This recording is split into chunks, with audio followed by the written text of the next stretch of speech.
But, okay, but you can hear me fine. Yeah. All right, shall we start? Start? Okay, good. Hi, everyone. So, yeah, I'm going to tell you a little bit about verifying quantum computation using cryptography. This is going to be like a theoretical-oriented talk. So, we're going to talk about things that maybe are not yet possible to do today, but the things that we're thinking about in the sort of theory of cryptography community. So,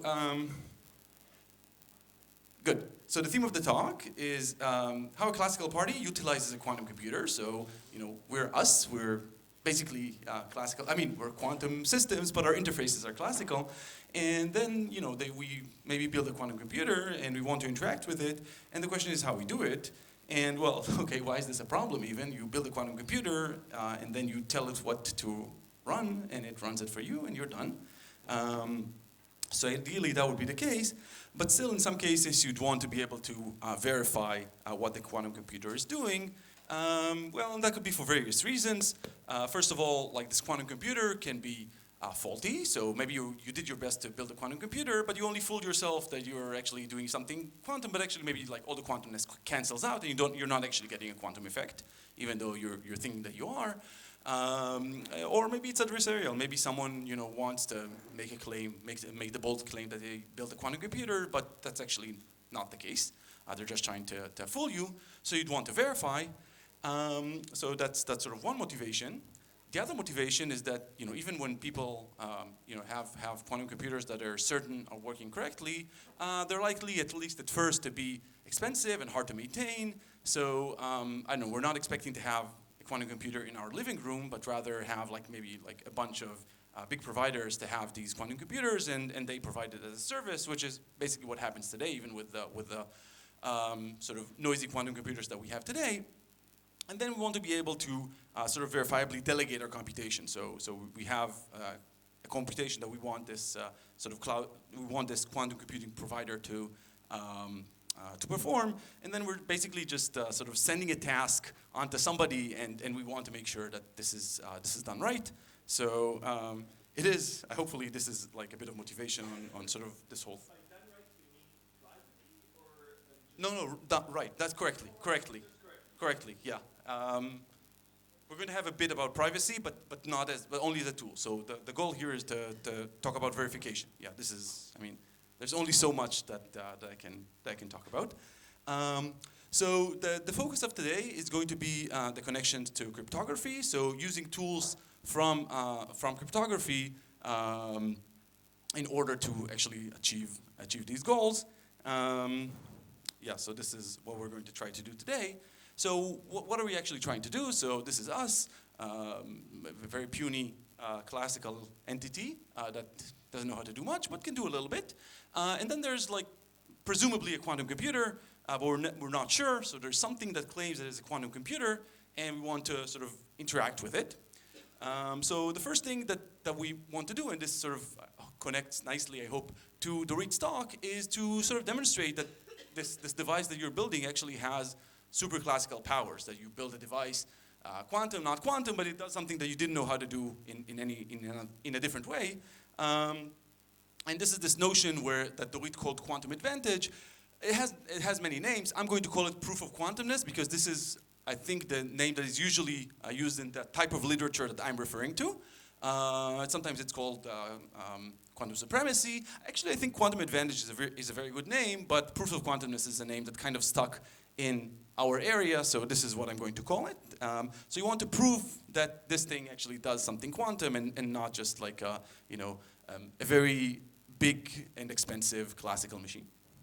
But proof of quantumness actually means also quantum advantage, meaning that you actually prove that the computation is correct? It's not, wait, okay. In quantum advantage, you don't prove that the computation is correct, right? You just prove that that you performed a task that you could not perform classically, and this is what I'm talking about here. So you're just doing something that you could not have done. Like there's a computational task that this machine performs, and you don't know how to perform it classically. I don't know. I find there is a distinction because here there is a classic sort of computational task that you want to do when we talk about quantum advantage, and you cannot do classically, you can do quantumly, but it's a classical computational task. Whereas here you're just proving that you have Well, the classical computational task can just, once you have like a communication protocol, so let's say that the quantum computer claims to do something, and there is sort of a way to do it with classical interaction, then the classical task would just be, succeed in this type of thing, like make this guy accept. So you can always sort of come up with a computational problem once you have this sort of gap between classical and quantum capacities. Okay, yeah, it's expected that like bullet 1 takes like 1.5 hours, and then the rest of the 20 slides need to fit in the rest of the talk. But just doing quantum advantage or proof of quantumness doesn't mean that this quantum computer is actually useful for anything other than sort of refuting the extended church-Turing hypothesis, which I'm glad, Dorita, you discussed, because I removed this from my slides.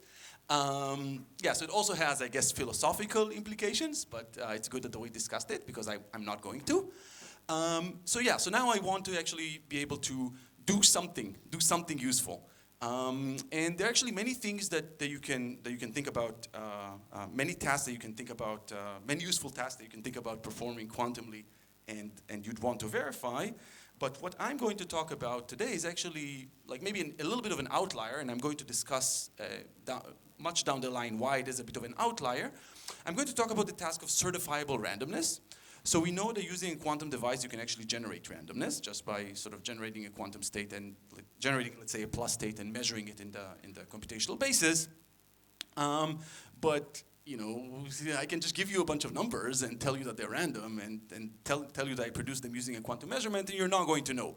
So one task that you might want to perform is to actually verify that a quantum device actually produced randomness in a quantum way by actually conducting a quantum measurement that is supposed to produce randomness. So we're going to talk about certifiable randomness. After saying that maybe you want to do something, the next step is to say that you want to do everything.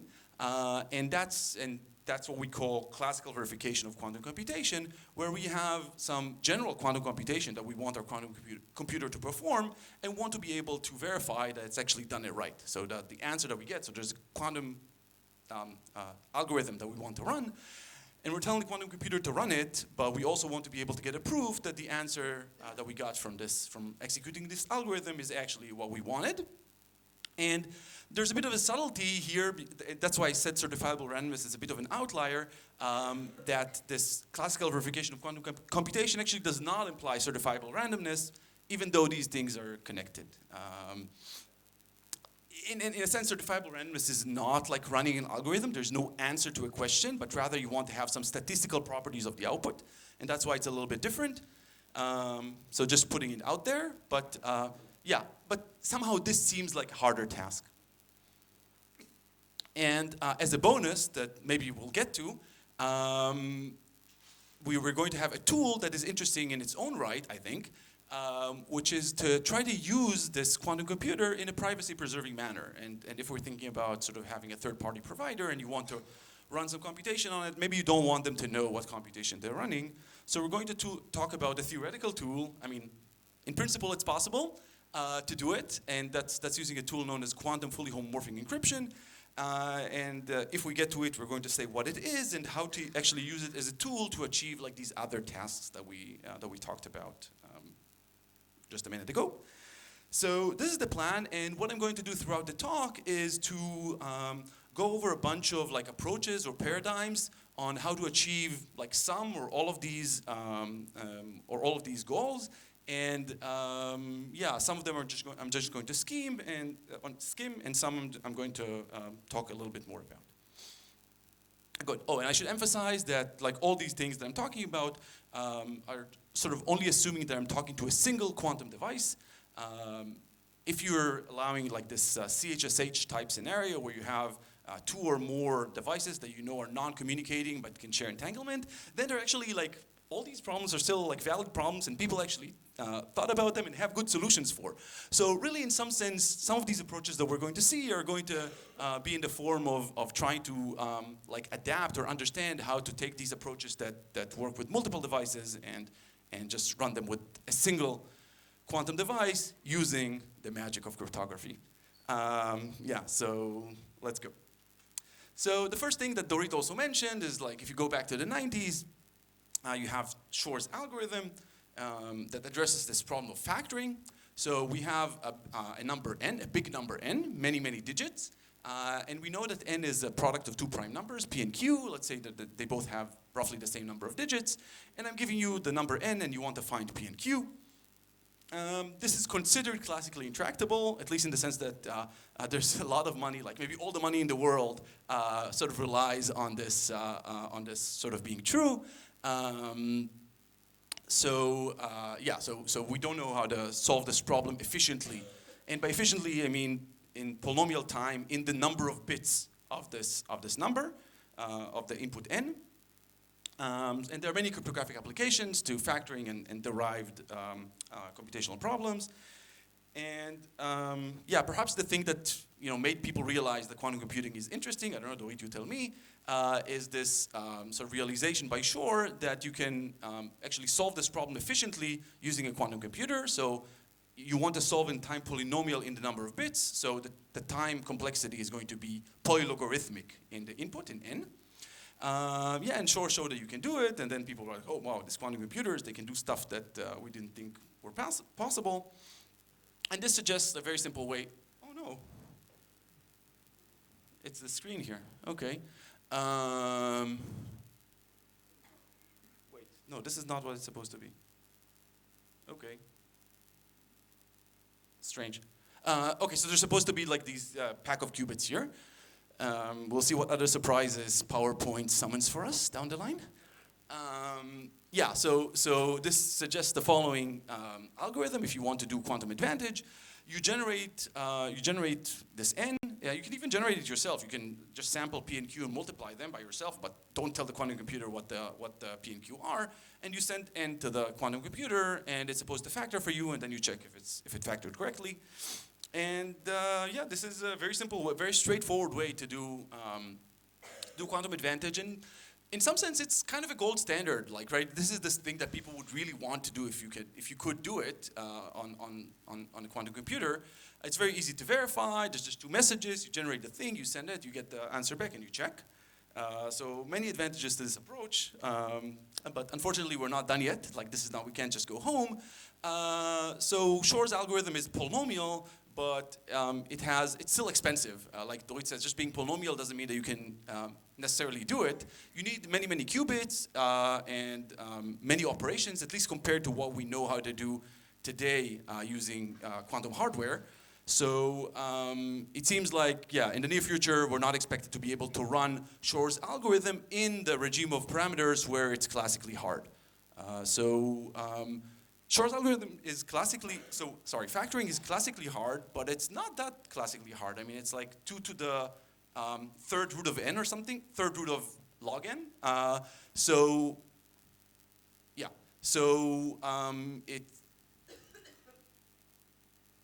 Good. So you need to actually use kind of big numbers that we can, I mean, it's easy for us to use these big numbers in our classical computer, but if you want to actually run it on a quantum computer, it's going to be like, you're going to need a lot of fault tolerance and things that we don't know how to have today. So that's kind of a bummer. It like solved this problem that people use for cryptography, but like, okay, what good does it do for the world, right? I mean, it shows that you can do bad things, like you can break your cryptography, but it doesn't do much beyond that. And arguably, this factoring problem is interesting for like academic reasons and for cryptography. And cryptography by itself is just a tool to sort of keep information safe, and we have other ways to do it. So you could say, okay, it's like super interesting, but it could be more interesting. And the third thing, which is only a concern if you're a theorist, is that, factoring could be classically easy. We don't know. We don't have a proof that there's no classical polynomial time algorithm for factoring. And some people think that there could be.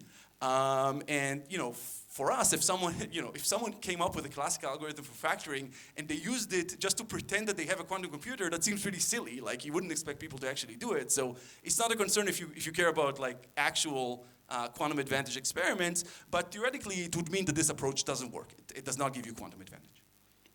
So let's keep looking. Let's try to think about alternative ways to get the stuff that we want. So another approach that was discussed by Dorit, so I'll try to be quick, is maybe I call it NISQ oriented. So NISQ is this, was it like discussed?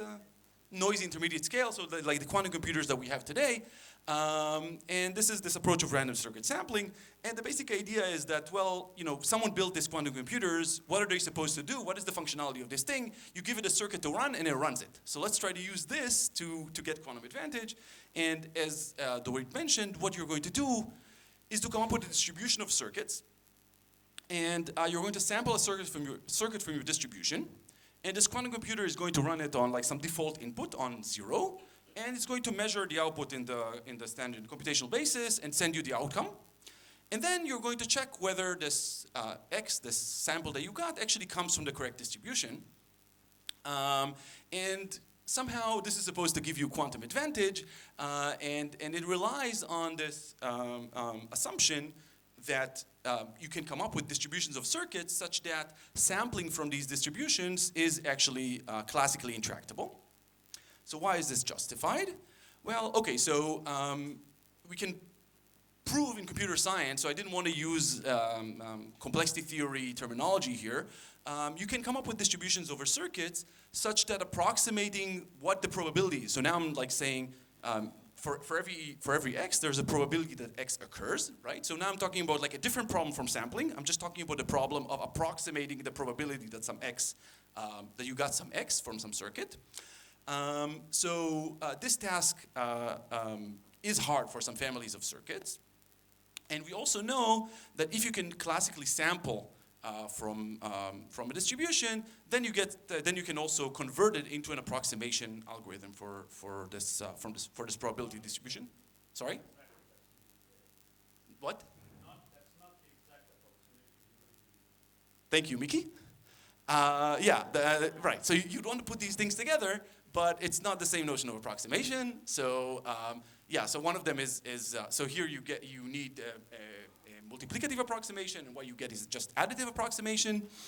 And then people sort of try to stitch these things together with this anti-concentration assumptions and things like that. So there's like still even a theoretical gap, but people believe that, you know, you can maybe this is like sufficient evidence that that this task should be classically hard. So that's one end of the game, saying sampling for this distribution should be classically hard. But then the other thing that I didn't tell you is how you actually do the verification. I just said, well, check that X comes from the right distribution. How do you do it? Well, okay, Dorit told us some about this. So basically, you just compute all these PXs by yourself and compute this cross-entropy benchmark score and just decide that if the score is good enough, then it's plausible that you're coming from the right distribution. Yeah. You don't want to compute all the PX, because that takes a lot of time. Well, you don't want to, but you have to. No, you don't have to. Well, you have to. Compute the PX of the result of the experiment. Well, I think you need to do the experiment sufficiently many times that you actually compute everything. All the ones that are plausible? No, no way. But you need to... Not to do the end. Not to do the end? I don't know. Okay, so I don't know how to answer this question, but... Okay. But you do need to you run an exponential, you run 10 to the end anyway.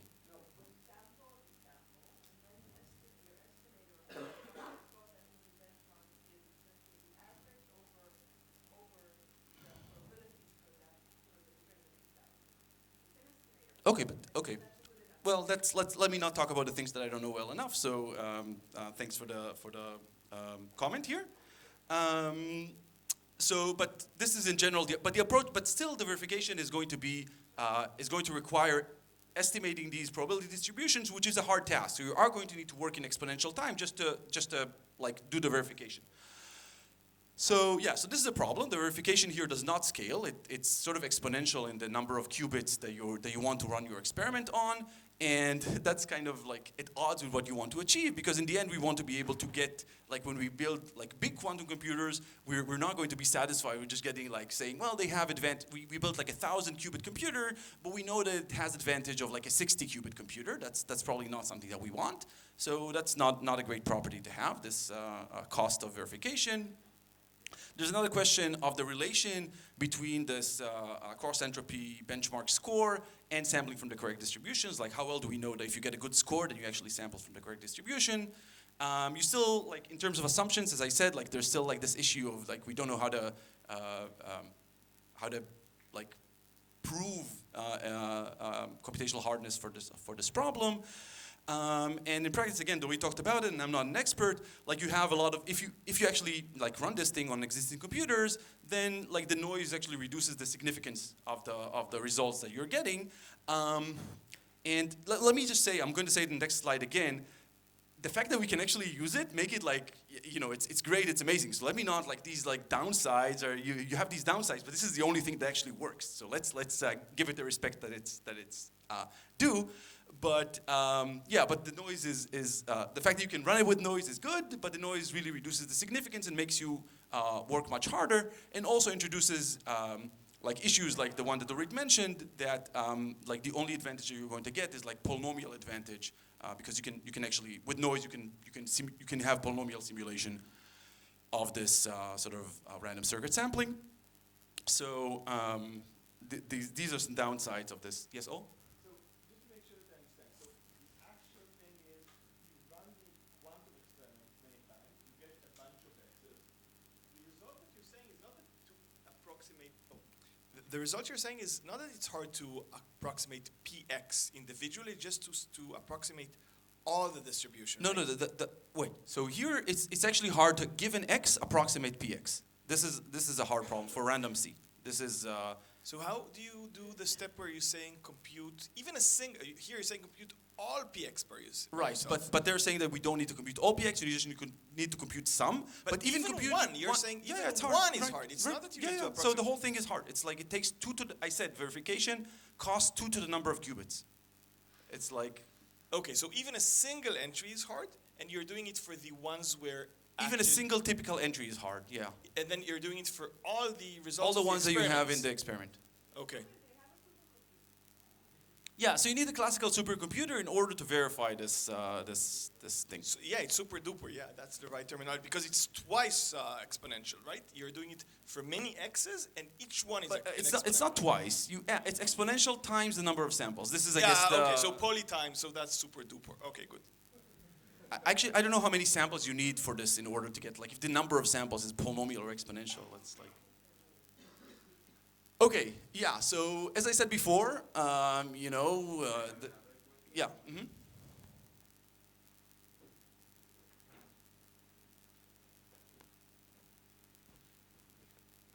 Thank you. Just to make sure I understood, can you please go back to the previous slide?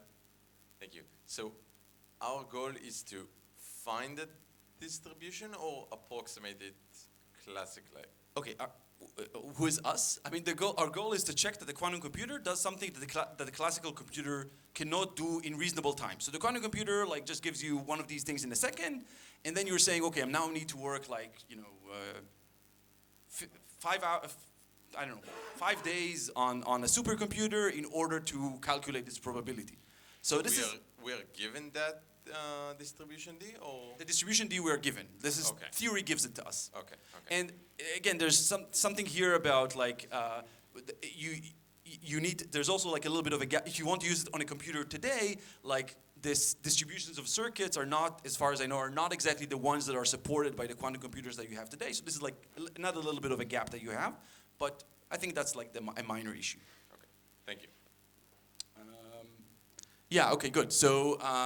Don't let the competition, like myself, sort of ruin it for you. This is like a really nice sort of approach, and it has some limitations, but it's the only thing that can be done today and is done today, as Dorit told us. There's this relatively new work that shows that you can use it for more than just proofs of quantumness. You can actually sort of show that when you're performing this computation, if your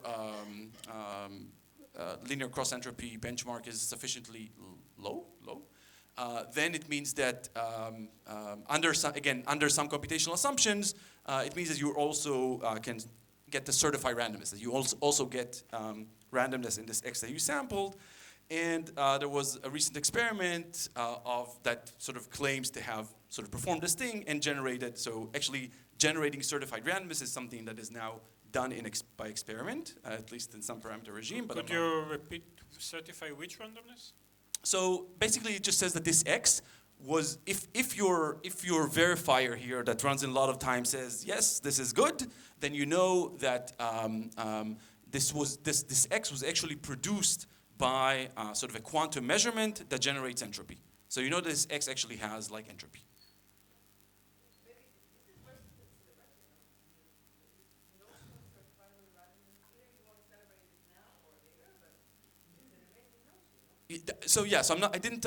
Yeah, so I'm going to talk down the line about why certifying randomness is like hard and interesting. But for now, I'm just mentioning it. Two comments. One, is it randomness or mean entropy? And the second, is it private? I don't know, but I can guess. Okay. Mean entropy, private. Private. I think so. I think that's the point. But don't quote me. I guess I'm on tape. You don't need to quote me. You can just show my video and crop the part where I said that I'm not sure.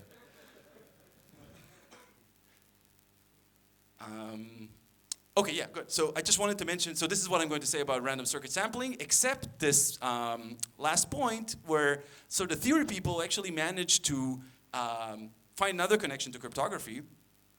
So these problems of hardness of approximating P of X, if they're indeed hard, if you can actually sort of glue these two things together, then you can actually get this, objects from quantum cryptography. You can perform cryptographic tasks. I'm not going to say what they are, but this is something that is like not known. Like you cannot do it with classical cryptography. For classical cryptography, you need things like one-way functions. If you heard this term before, and it turns out that you can actually get quantum cryptography based on like these type of assumptions that are, again, so for those of you who heard the word before, maybe are related to just Sharpie hardness. So maybe you can just rely on Sharpie hardness, which is a much weaker sort of mathematical assumption than one-way functions to get cryptography. But there's still this like annoying gap of gluing these two notions of approximation together. But people in theory of cryptography are trying to understand like the connection between like these notions and cryptography. I mean quantum communication, yeah. So basically, yeah, quantum cryptography just means any cryptographic task where any party needs some quantum ability, but usually I'm going to mean quantum communication. One-way puzzles. Yeah, so this is a notion that is weaker than one-way functions, and like you can get from these assumptions. Good.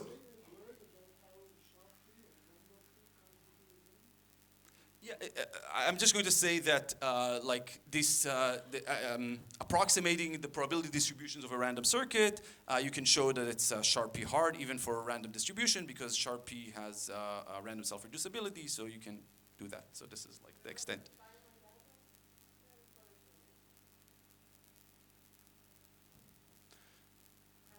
And now I need to think about Dorit said, so I'm like, we need to pause the talk so that I can like try to understand what it was. But let's move on to this next theme, which I'm going to spend like some time on, like quite some time on. And this is this notion of interactive proofs of quantumness and some sort of derived protocols that you can get out of it. So up until now, we were saying, okay, you want this quantum computer to do something, so you're going to send it the task that you want it to perform, and then it's going to give you the answer, and then you're going to do something with the answer. There was a question, yeah.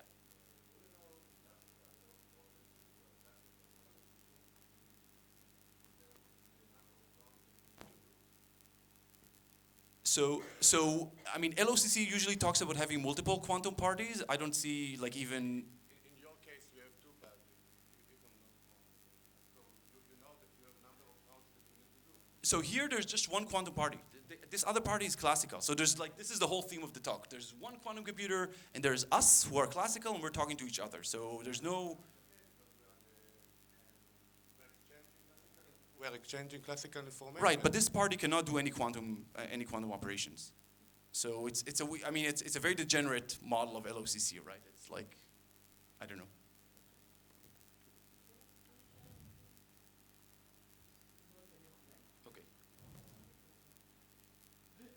But Just can to I, say, so can I finish Zvika- the bullet or not? No, just a moment. Zvika is being very, very modest, so I just want to say this is a result. B is Zvika, C is I forgot. Who's C? You also forgot. No, I didn't. Cristiano. Cristiano, okay. No. Mahadev. And actually, okay, but yeah, Paul Cristiano was a student of. It's like an interesting story, right? And then he moved when we wrote this paper. Like he did these things with Umesh, and then he was at OpenAI when we wrote this paper, which is 18, right? Like OpenAI was like, what is this thing? It's like something with machine learning. But yeah, and I think now he left OpenAI and he's doing like some other venture in AI. So I mean, yeah. So I think now he's like most well known for his work in AI, but he also did like a bunch of important things on quantum. Okay, so the V and V is Vidik and Vazirani, and M is Mahadev. yeah, M.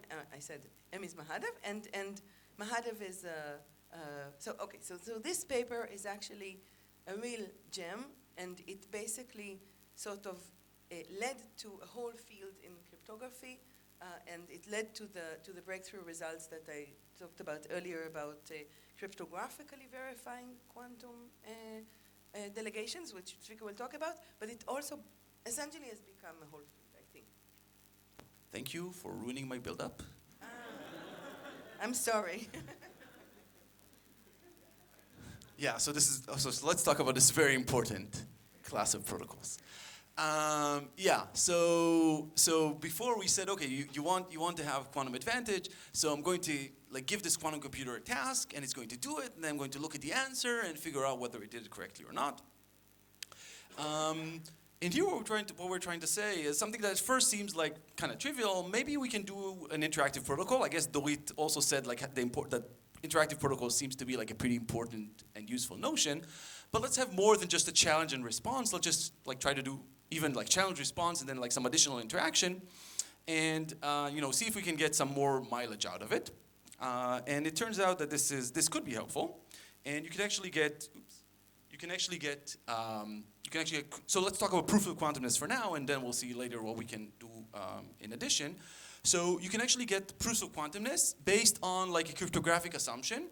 And by that I mean like the same assumptions that us cryptographers use to build things like encryption. So the same thing that you'd use for your sort of communication over the internet, but you want to use it in order to get this proof of quantumness.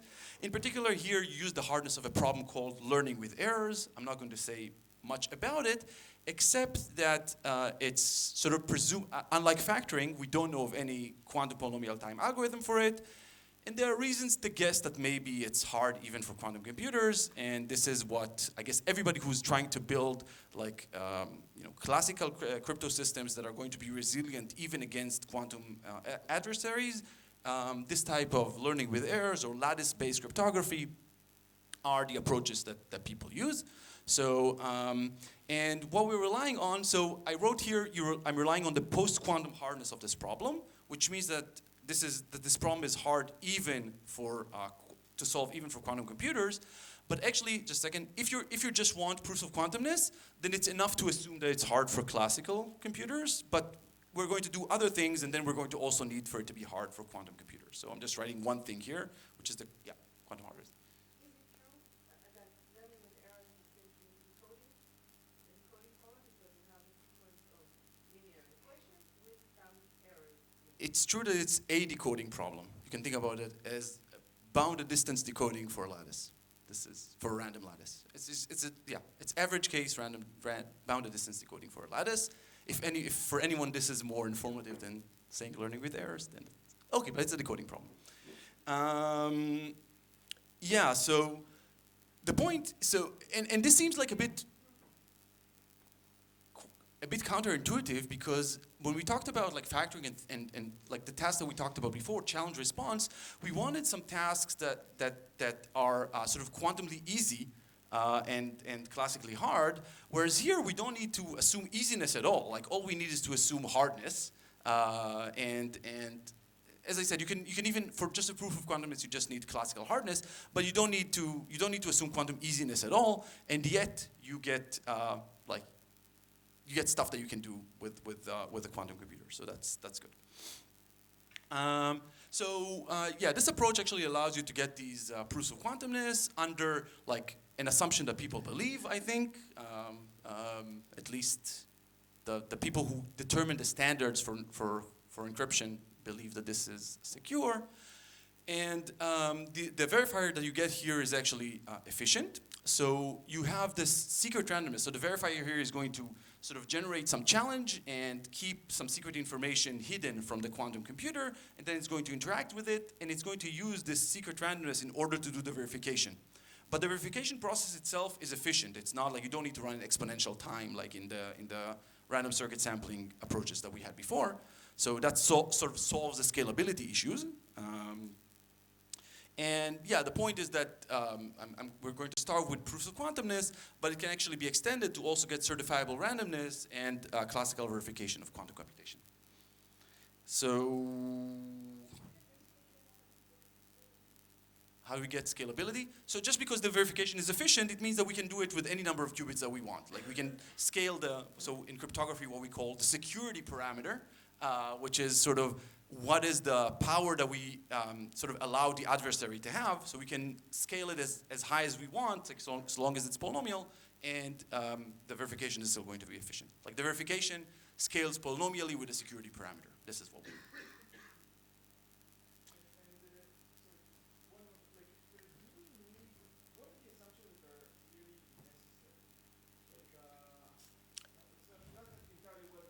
No, it kind of is well defined. There's literature about it. I don't want to get it. So there's a bunch of like this microcrypt literature. So like this paper that I mentioned before with the one-way puzzles. So I actually don't know if there is a characterization of proofs of quantumness with efficient secretly verifiable with efficient secret verifiability. But for example, if you allow inefficient verifiability, then you can show that it's maybe equivalent to quantum one-way puzzles with classical hardness. So there's a bunch of papers on it. I can tell you later, or I can sort of guesstimate some names now, and you can search. Yeah, but there is like a whole field in cryptography trying to relate this like area of proofs of quantumness to other notions in cryptography, and sort of try to say proofs of quantumness exists if and only if this other type of cryptographic entity or primitive exists. Okay, but yeah. Let me try to explain at a high level how this type of protocols work, and why is it that like this interaction actually helps you in achieving proofs of quantumness.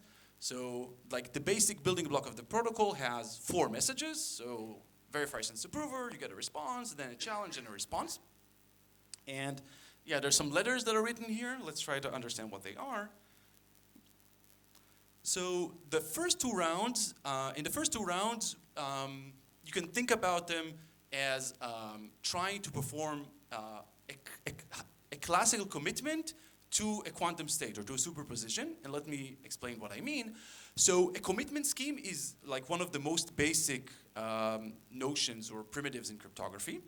And this task, the task of commitment is the following. So let's say that I have something that I want to tell you, but I don't want to tell you now. I want to tell you later, but you want to make sure that I don't change my mind, that like this thing that I intended, that I already decided now what I'm going to tell you later.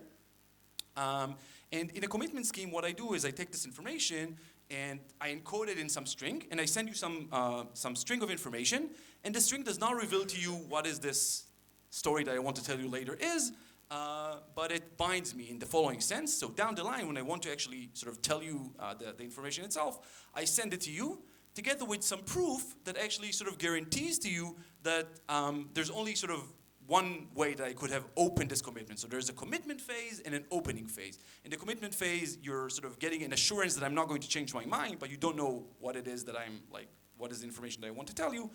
And in the reveal phase, I can sort of, if I want, I can sort of give you the information and also prove to you that this is the only value that I could have given to you, given this commitment.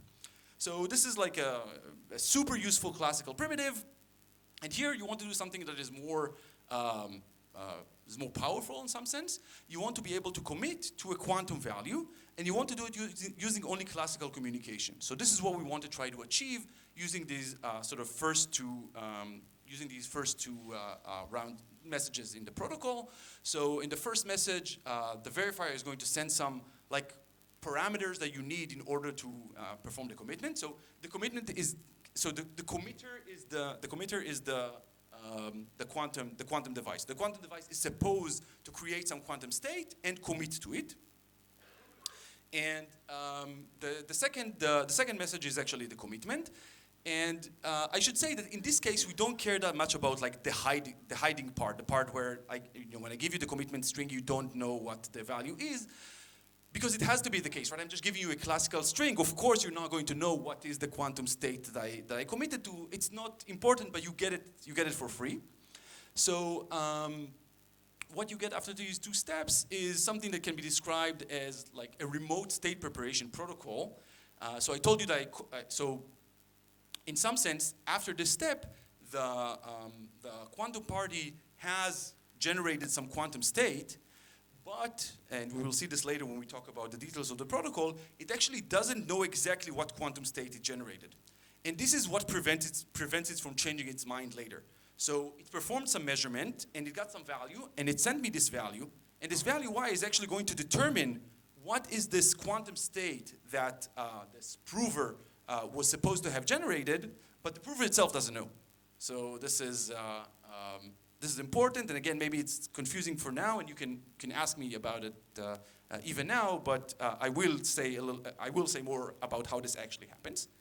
So the first two steps are this commitment step, and the properties of this commitment, the properties that you want, is well, how do you? I mean, I said that. After I committed, I can actually give you the value that I committed to.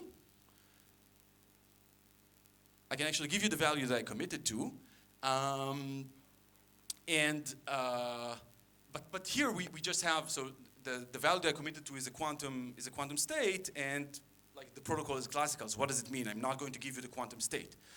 But what the verifier can do then is to sort of ask the prover to measure the quantum state in one of two bases, let's say Z and X bases, either Z or X bases, and give you the outcome. And this outcome should be verifiable. So the verifier, again, at least in some weak sense, should be able to verify that it actually got a measurement that corresponds to the state that was committed to in the first step. So the point is that when the prover commits to the quantum state, it doesn't know which basis we're going to ask it to measure in. And this is sort of where we get like the advantage over this quantum party. Yeah, so that's what I said. The verifier can challenge to open in either basis, and and the point is that we want to sort of design this whole thing such that if this quantum computer is actually a quantum computer and it follows the instructions in the protocol, then it can actually perform this measurement and give you this sort of opening in either the standard or Hadamard bases, but no classical party can do it. So questions about like the general structure, we're going to talk in more detail in a minute. Yeah, start here. So yeah, I guess I should have put it on the slide. So the commitment has two steps. One is the commitment, where I'm like sort of giving you the string and then I cannot change my mind. And the other is the opening, where I'm actually telling you what I'm actually telling you this secret. And here the opening is like a little bit more complicated because you open to a measurement and not to the whole quantum state. Yeah. How does the quantum computer know that you didn't change your mind? So it's the quantum computer who is not supposed to change his mind. The verifier is supposed to, so the quantum computer is committing, so he's generating a state, and he's not supposed to be able to, like, if I told him ahead of time, I'm going to ask you to measure in the Z basis, then it would be able to do it even with a class. It would be able to sort of cheat me even using a classical computer. If I told I was going to ask you on the X, then he would also be able to cheat me. But the point is that if he doesn't know ahead of time, right? He's already committed. He cannot change his mind about the quantum state that he's holding. And now I'm telling you, oh, actually, I want you to measure in the Z basis. Then, he has a problem, right? In at least one of these cases, he's going to have a problem if he's not quantum. The commitment, yeah. So the commitment is implemented by a partial measurement of the quantum state. Yes. Mm-hmm. Is this protocol like an overhead for when I want to run an algorithm? Like So we're not. So right now we just want proof of quantumness. We're not running any algorithm. All we want is the task. So this is related, I guess, to the question that Or asked before. Like, we're not trying to solve a computational problem. The problem that we're trying to solve is to succeed in this protocol. And this is something that a classical party cannot do and a quantum party can do. This is what I'm claiming. And it looks like Dorit has clarification. No, I Okay. Hmm? I think your microphone is not on. Yes, yes. So, two questions. First of all, if I understand correctly, the first step is so the quantum computer commits on a state, and the reason you said that that he's supposed to measure something according to the parameters. He's measuring the whole. Yeah, it's easier than that. He's just going to measure the whole thing, either in standard or Hadamard. But the point is that somehow, because of some cryptographic assumption, he will not know the connection between the parameters that he got and the measurement that he applied to the actual state that he will. So the reason he doesn't know the state that he has in his hands is because of the cryptographic assumption. Right. Right? Yeah. Exactly. Mhm. So that's one thing. So he has a state at the end of the commitment string stage. He has a state that he doesn't know what it is because of some cryptographic Right, assumption. and we will see in a minute what it means that he doesn't know. Yeah. Mhm. Okay, and then in the next stage, can you say again what? In the next stage, happened we're just asking it to. He has the state. Just measure it in standard, in computational basis or Hadamard basis, and give me the outcome. That's it. And given that outcome, in And what given- sense is this a proof of quantumness? Good. And given that outcome, the verifier is going to check something. I didn't say what. He's going to check that this outcome is like makes sense, and the proof is going to show that if this prover succeeds with good probability, so it means that he can succeed. Like after this point, he's ready for any challenge. He can answer either the Z challenge successfully or the X challenge successfully, because we're just going to like randomly choose one of them. So again, if he answers correctly at random, then it means that he could have answered on either one. It means that there's no classical algorithm that can do it. And I will explain, like maybe I'm not at the end of the slide yet, so let me get to the end of the slide and hopefully this will be a little bit clearer. So let me try to sort of explain like the rationale, how like this structure has hope of achieving this notion of proof of quantumness. So how can it be that a quantum, it's possible for a quantum process to succeed where a classical adversary must fail? So what is the like crucial difference in answering a challenge between a classical and a quantum and a quantum party? So the point is, what we're going to show is that given that you committed to a state, if I wanted to tell you, give me like an accepting opening for both the Z and X. So instead of asking you either Z or X, I want to, and so remember, I'm asking you Z and I'm checking something. I'm asking you, or I'm asking you X and checking something. Now I'm saying, okay, give me answers for both of them. Give me both an answer that I would have accepted for Z and an answer that I would have accepted for X. We can show that this would sort of solve this LWE problem, so it breaks the cryptographic assumption. So we assume that this is intractable even for a quantum computer.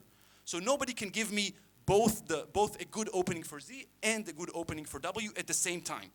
But note that this is not what we're asking a quantum computer to do. We're asking to give me either a Z or an X. So a quantum computer is going to be able to do it. However, classically, both things are actually equivalent. So if a classical computer here can give me an accepting answer for Z, and it could have given me an accepting answer for X, then I could have just paused here and said, okay, look, if I asked you for Z, what would you have done? And he would do it. If I asked you for X, what would you have done? And he would do it, and I would get both answers. And however, quantumly, since this involves a measurement, you cannot do it. And therefore, you get a gap between what is possible sort of using a quantum computer and what is possible using a quantum adversary. And this is why sort of a quantum adversary has to, we're going to show that the classical adversary cannot succeed in this experiment, whereas a quantum party can. You get a gap between quantum classical. And classical. What did I say? Quantum and quantum. Yeah, okay, good. So it's like some kind of bell test, but with many qubits, which make it computationally hard? You can find similarities to a bell test. I don't want to.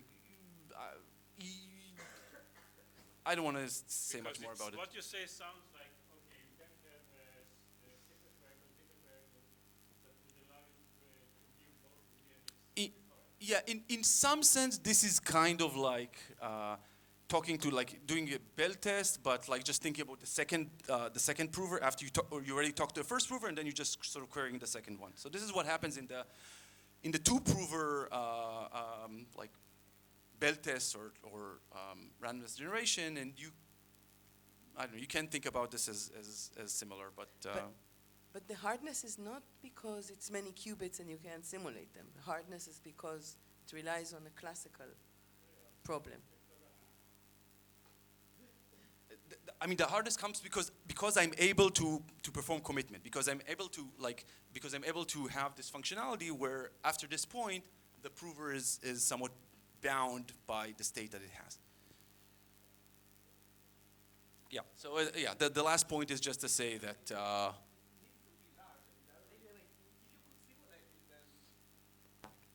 Something about what you said. You said it's not about being large. It needs to be large because it's small. I can simulate it and then. Yeah, the whole scheme needs to be Well- large, but I'm just saying it's not about the hardness of simulating the quantum system. It's not. Even if you can simulate, the quantum computer can simulate the system. The hardness comes from a hardness assumption, which is also hard for a quantum computer. It's hard. It's the learning with errors assumption. So- It's a cryptographic assumption. So there is some tie to the. I mean, I think if you could like the length of the state here, right? You have a many qubit state, and this is necessary even for just for cryptographic hardness. I think if you could run in like exponential time and just simulate the local quantum state, then you could potentially break the assumption. Yeah. Okay. Yeah. This shows that. Yeah. This shows that. Yeah. So this also serves as a proof that you cannot simulate this based on the hardness of a cryptographic problem. Right? This cryptographic assumption actually prevents you from simulating some quantum systems.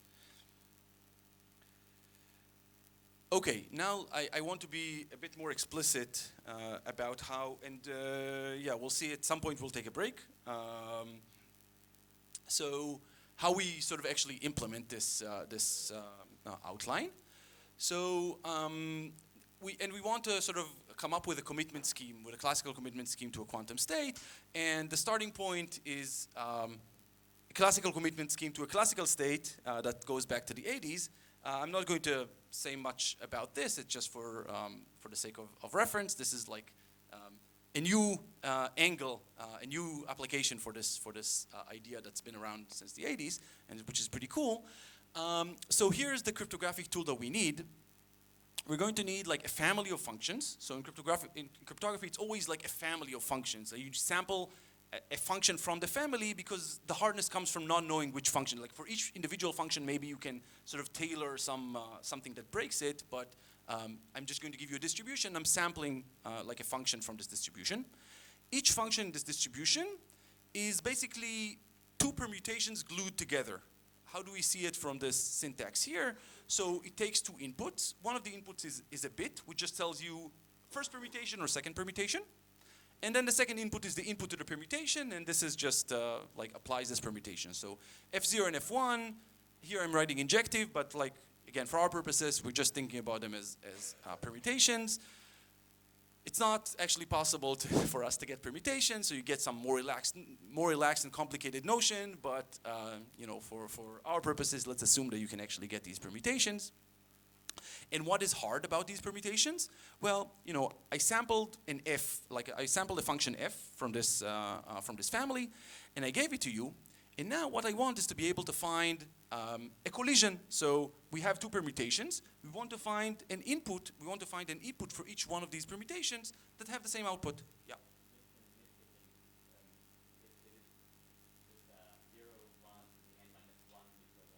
No. End to end. So each one of them is a permutation. There's two permutations. Zero onto the n to 0 onto the n is a permutation, right? So F0 is a permutation. So it takes n bits and outputs n bits. So it's a total of n plus 1 to n, right? The first bit tells you which permutation it is, and then you have a string. Okay, yeah. It's not nitpicking. It's important. This is the syntax. And what is hard? Again, so it's a permutation, right? So so for every y that I give you, it has a pre-image with respect to both permutations. And the point is to just find a collision, to find two inputs to the two permutations that map to the same output. And again, you can construct based on cryptographic assumptions something that is more or less this. And now let's see how to actually use it in order to get a commitment protocol. So yeah, so the first step is just, again, the verifier is just going to sample the F and send it to the prover, to the quantum prover. So I started saying verifier and prover without sort of explaining, but the verifier is always the classical part, and this quantum machine is going to be the prover because it has something to prove. Good, and now, so what I'm describing now is just how to do classical commitment. So we want to do quantum commitments. Let's start with classical, and then we'll do quantum.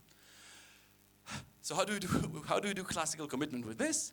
So I want to commit to a bit B. So my message, I told you, well, I commit to a message, and then I'll tell you whatever. And my message is just one bit. So there's one bit I want to tell you later.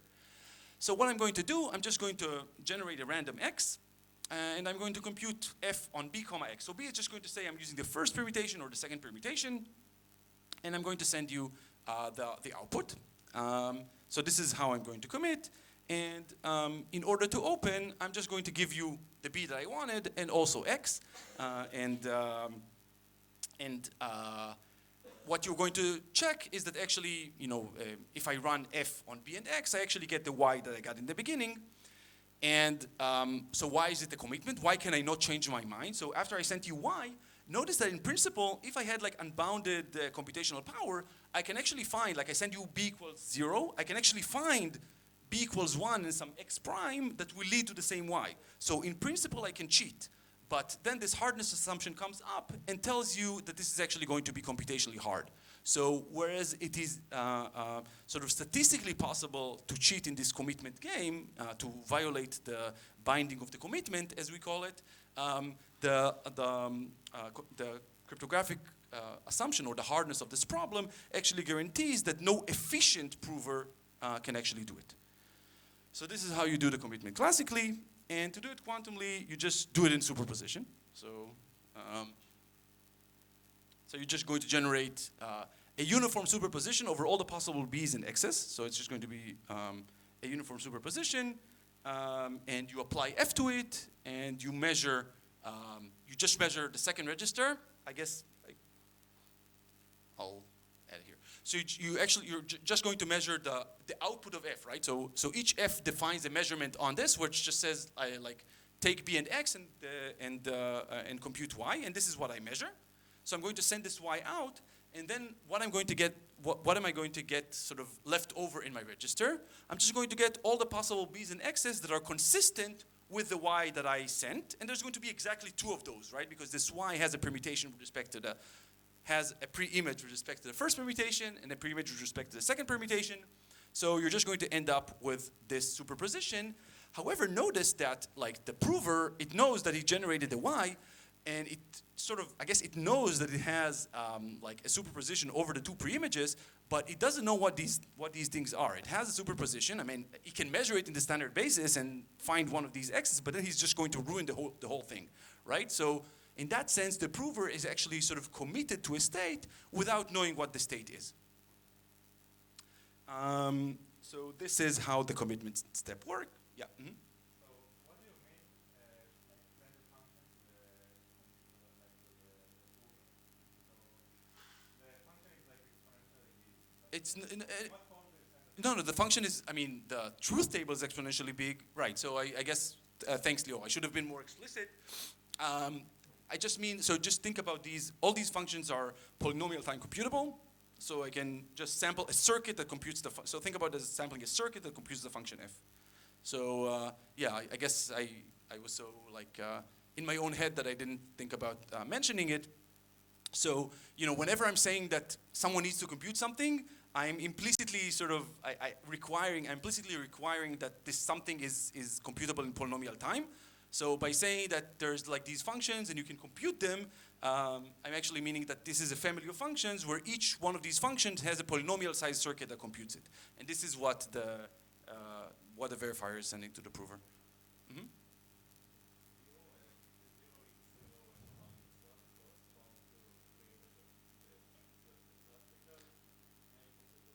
They correspond to this y. Yeah, in the classical sense, yeah, you had either 0x0 or 1x1. So actually you can think about this whole thing as like a purification of the previous thing. If I just wanted to commit to a random bit, then, you know, and I did the process that I described before, this would be just the purification. So instead of generating a random x and a random b, now I'm generating a superposition, and I'm like sort of keeping this, this register with the superposition, I'm just keeping it coherent. I'm not like deciding which value I want to commit to. I'm just like leaving it as a superposition.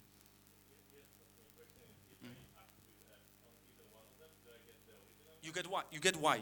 If you act on f, so x0 and x1 are both sort of the pre-images of y. So if I act with f on 0x0, I get y. If I act with f on 1x1, I get y. So acting with f on this thing does not collapse the superposition because I just get the same value for both of them. More questions?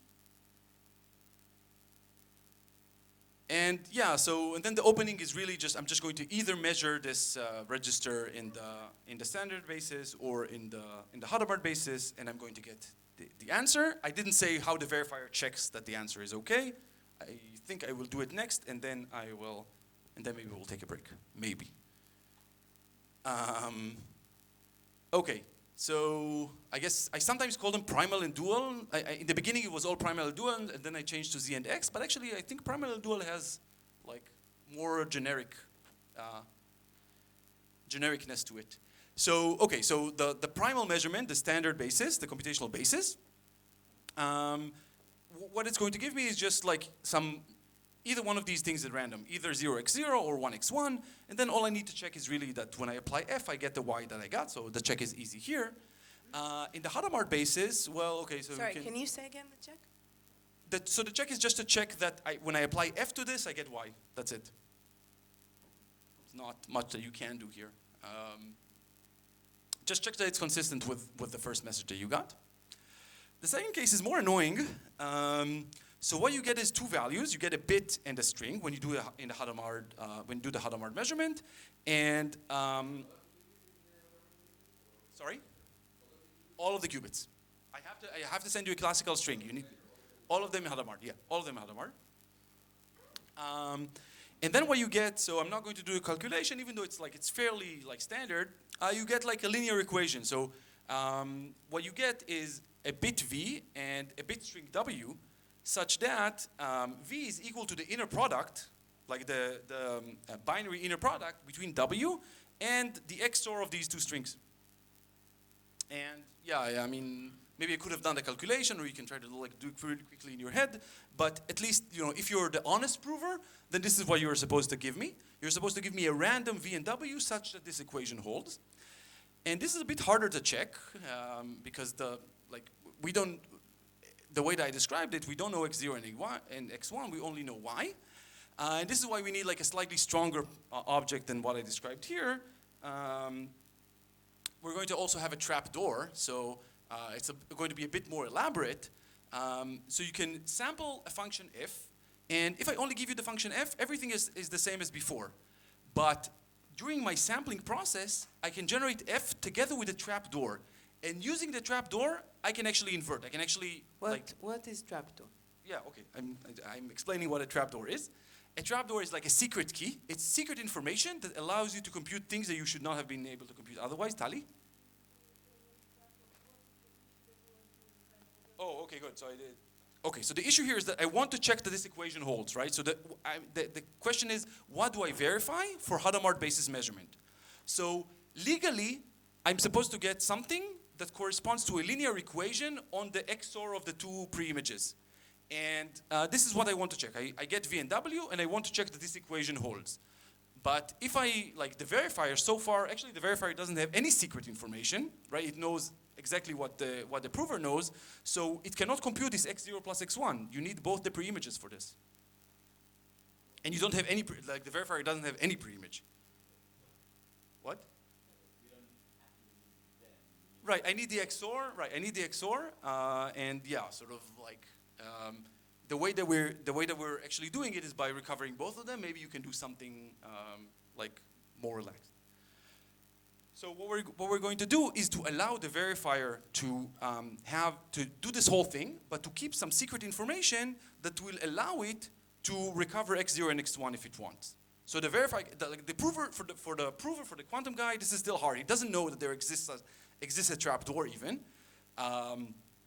But the verifier is actually going to have the secret information that allows it to, like, when it sees y, it actually can recover x0 and x1, and therefore it can check this equation.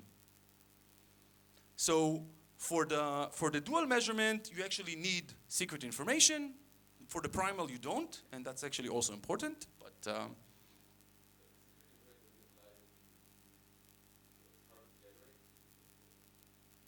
it's hard. Like, if I just give you f and I say, well, generate the trapdoor, then it's hard, like, because you're not supposed to be able to do this. But if I generate them together, right, it's just like in an encryption scheme. If you know about, like, in public key encryption, right, you generate a secret key and a public key together. And if I just give you the public key, then you can encrypt things, but you cannot decrypt. But because I generated my secret key together with the public key, then I can decrypt things. So this is exactly like, you can call it secret key and public key if you want. Like, f is a public key, and the trapdoor is a secret key for this object.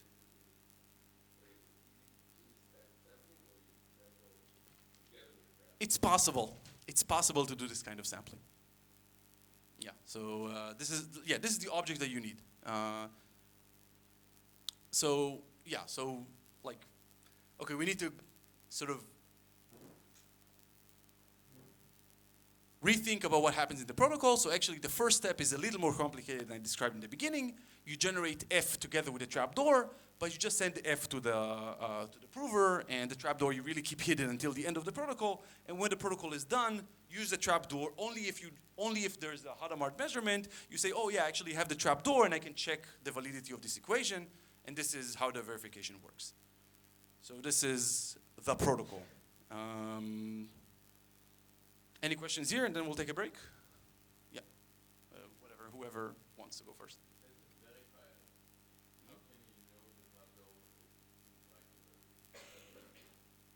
So I'm saying, if you don't have the trapdoor, it's intractable. I can generate, like, for the verifier, it's not intractable. But I only care about intractability with respect to the prover, right? The prover doesn't know the trapdoor, so for him it's hard.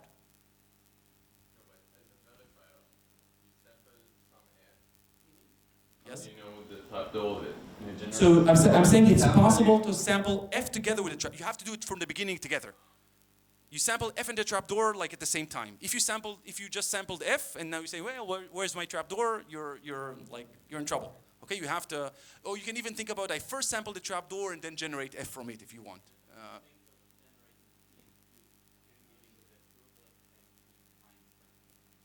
Yeah, except you can actually do this from factoring. This is like you could for proof of quantumness. It's fine. So I have a question. So there's this model in which you have two provers instead of a single prover, meaning two quantum computers that are entangled instead of a single quantum computer. And then you don't need all these cryptographic assumptions. Can I basically look at this protocol as if I like this model of tensor product of like the MIP protocol, the model, can I look at this protocol as if it lives in the MIP without all these cryptographic things? I think some people know how to have this perspective. I don't know how to do it here. I mean, I can see like some, similarities or analogies, but I don't know how to do it as a compilation. We'll talk about compiled protocols hopefully down the line, but like here, all I can say is that it's inspired by. I don't know how to actually say that it's like inherently equivalent.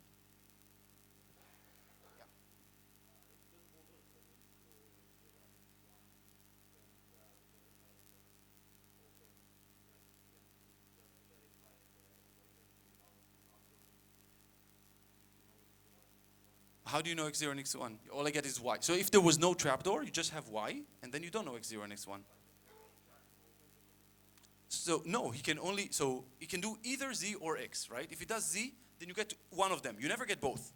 If you open in like the standard basis, then you get either 0x0 or 1x1. You never get both.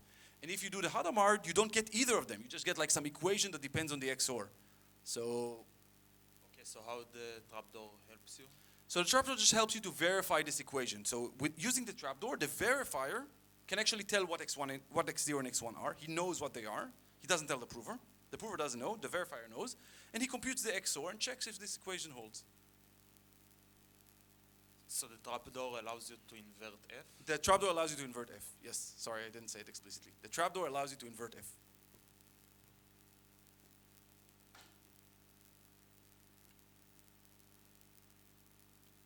So yeah, let's start the next hour by continuing to ask questions, and then continuing questions on this, and then we'll keep going. All right. So how much time, Dorit? I don't know. How much break do we need? 2 hours. תגיד לי, יש לנו את השאלה, מה? 10 minutes? 5 minutes? 3 minutes? 200 seconds. Okay.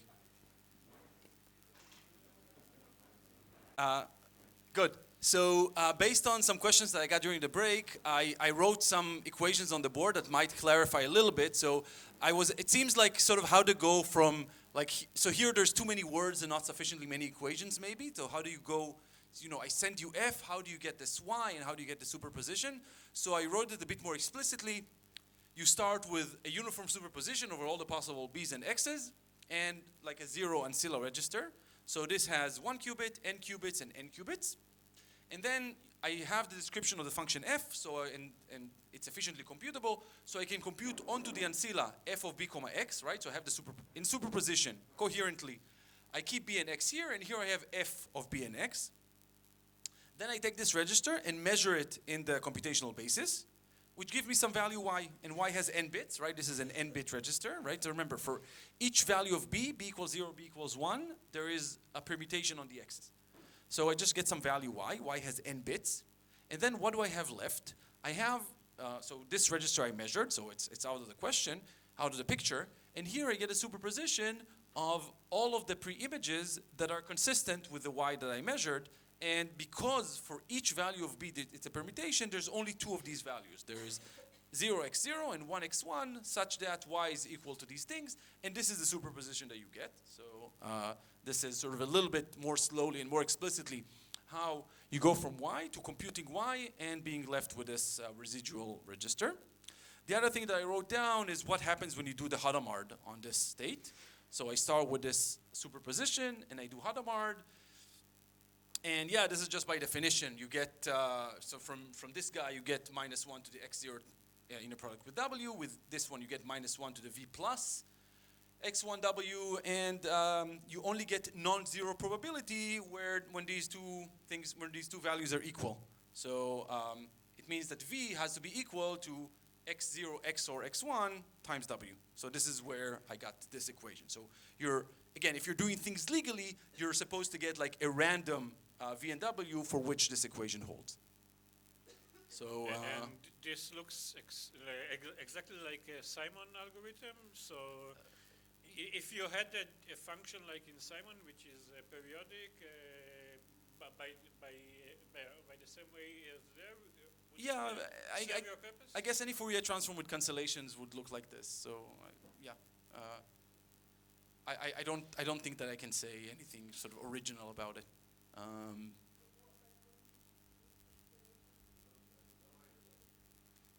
Because I'm saying, why do you even get an equation? Why don't you get all the possible values? Because some of them cancel out. Yeah, so any additional questions? Yeah, I see, back there. Why is the measurement outcome, exactly? Yeah, so are y, correspond to y, exactly. They're both the pre-images of y. Yeah, this is important. And this is why when I have the trapdoor that allows me to invert, I can get both x0 and xy. Like the trapdoor actually like takes y and takes f and y. I mean, it knows it. Takes y and tells me what x0 and x1 are. When you measure, you're not measuring the quantum state because it's degenerate. When I measure what? Here? Measure on the Z, When I measure here in the z basis, why I get either this or this. I have two possibilities. but you're in a superposition with degenerate energy. Whoa, energy where? Not energy. Not energy, okay. The measurement is degenerate, right? I don't understand why it's degenerate. It has two possible outcomes. The with they're both consistent with the previous measurement, but that's always the case, right? So I have like, you can think about it as a two-phase measurement, right? The first phase, I measured y, right? And then I'm going to measure whatever's left. I'm going to perform another measurement of it. Of course, it's going to be consistent with the y that I measured before, because this whole state is consistent. But the second measurements are different results. It's a different register, yes, exactly, yeah. So the first measurement is on this register, the second measurement is on this register. And in both cases, different results of the both the superposition and the... Right, so for this register, I always do the same thing. For here, I have two options, either to do standard basis or Hadamard basis. That's not exactly what I'm... So in the second, let's say you take the Z basis, Yes? and you take the second measurement, right, after the first one. Yeah? You get two different possibilities of results. Right, that's true. Yeah, that's true. I get two possibilities, but both of them are going to verify. Like for both of them, if I try to apply f on them, I'm going to get the same y. So so this is going to be my consistency check. Yeah, but it's true. There's only two possibilities here. I mean, if you act honestly. The different measurements. Yes, there's two possible. Yeah. Can you explain how this trapdoor works? How does it How it's implemented? Yeah. How can you understand it? I mean, I think that's not the scope of this talk, but I can do it later. No, it's a classical cryptography question. So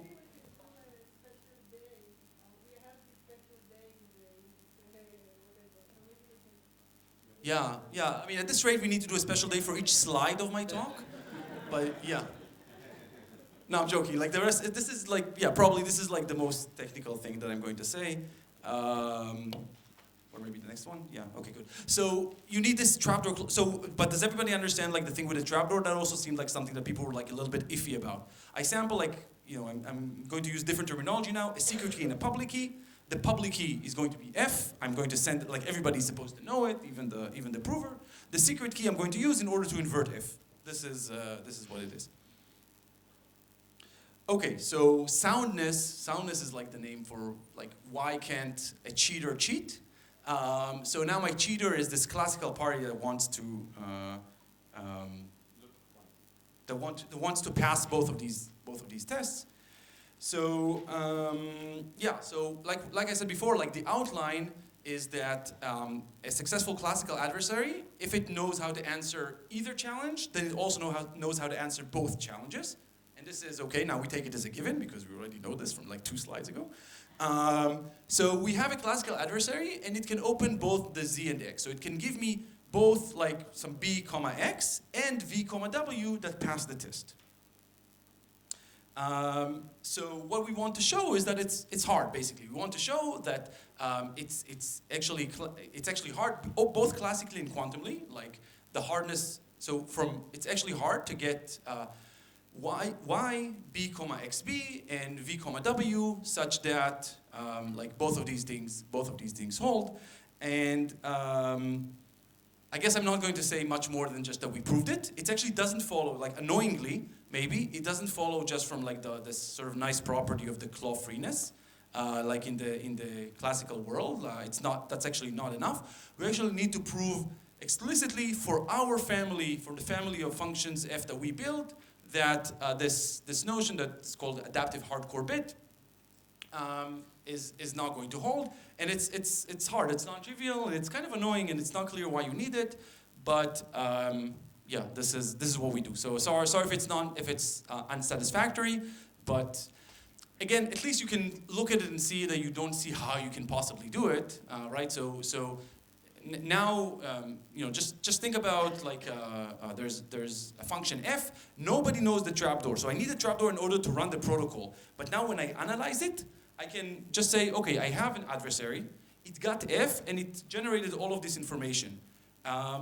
Maybe there was no trapdoor at all, right? It could have the prover doesn't know that the trapdoor exists, right? So it should be able to generate both, y, b, comma, xb, and vw, even without knowing a trapdoor. And we need to show that this is hard. And and again, trapdoor claw-free. Sorry, yeah, trapdoor claw-free function family is this object that we construct. And No, we've constructed from LW. Oh, sorry. Yeah. Oh, I didn't say what LW. Okay. LWE is learning with errors. This is this cryptographic assumption that we started from. I'm sorry. Yes. So from that, we built a particular family for which not only that it's hard to find a collision, but it's also hard to solve these equations. Hard by passing the probability more than half. Yeah, I guess you can always just if you just generate VNW at random, you'd pass with half. Yeah, exactly. Yeah. Let's say hard to generate probability 1. Let's start with that. Even that is not like it's not clear how to do. What do you mean? It's not clear that it's needed? What's not? Like maybe you can come up with a protocol for which you can maybe you can analyze things differently without sort of having to prove this like from scratch. Maybe you can just rely on the collision on the collision on the claw freeness, on the fact that it's hard to find claws in order to sort of maybe get a different verification algorithm or something like this. Yeah. So here what we needed was to actually like prove an additional property. Can you elaborate a bit on this topic more? I mean, it's really by definition. So I'm just saying that like it's actually hard to produce both a valid opening for the Z measurement and a valid opening for the X measurement, where both actually sort of verify. So the way that we build it is by sort of creating this family in such a way that like these two branches, they sort of seem independent, but actually there is some dependency. Like the XOR of the two preimages is actually some secret value that we can argue about, right? Like it's not only that each one of them has a meaning, but their XOR is actually like, in some sense, it's fixed for all y. The XOR is going to be the same. This identical collision of classical crypto, or this was made up especially? This was made up especially. But if X0 plus X1 is fixed, then you can derive the second solution from the first. Yeah, I think that's true. Yeah, But the clock no, it's fixed but secret. fixed with the No, I'm just saying, yeah. So in our family, the XOR of the two things is going to be some secret value. It's going to be like the secret of the LWE or something like this. So, I mean, yeah, nobody can come up with it. It's hard, but yeah, fixed but secret. It's important.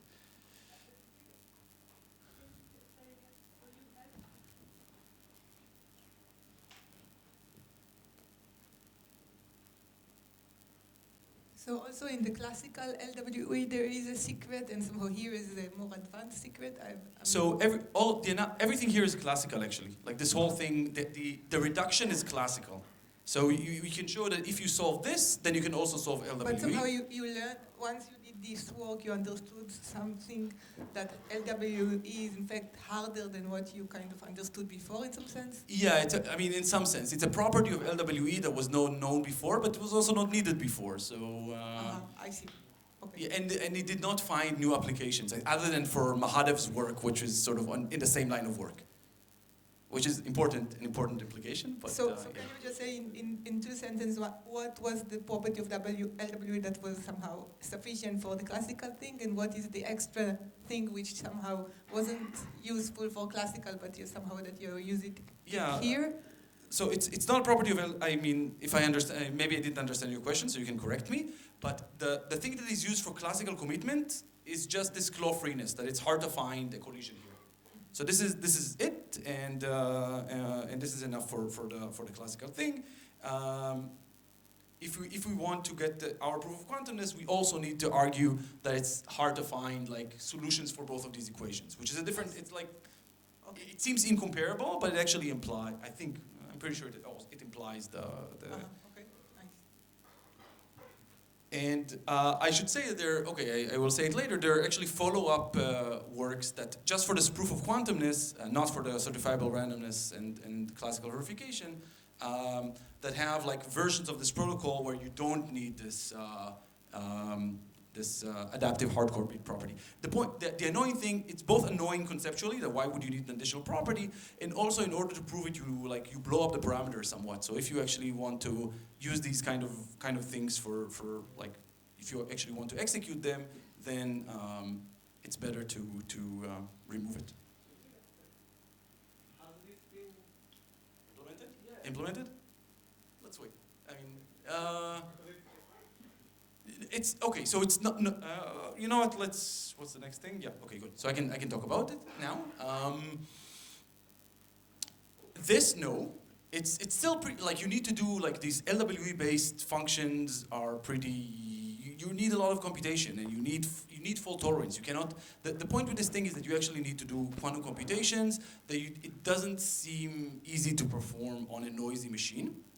However, like some versions, there are some versions where people sort of again try to simplify. I think they did manage to do an experiment, but in a regime that is not cryptographically interesting, like for a security parameter that is just a few bits or something. So it's not actually cryptographically hard.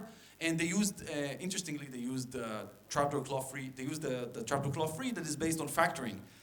Because again, if you're just doing proofs of quantumness, then you only care about soundness against a classical adversary.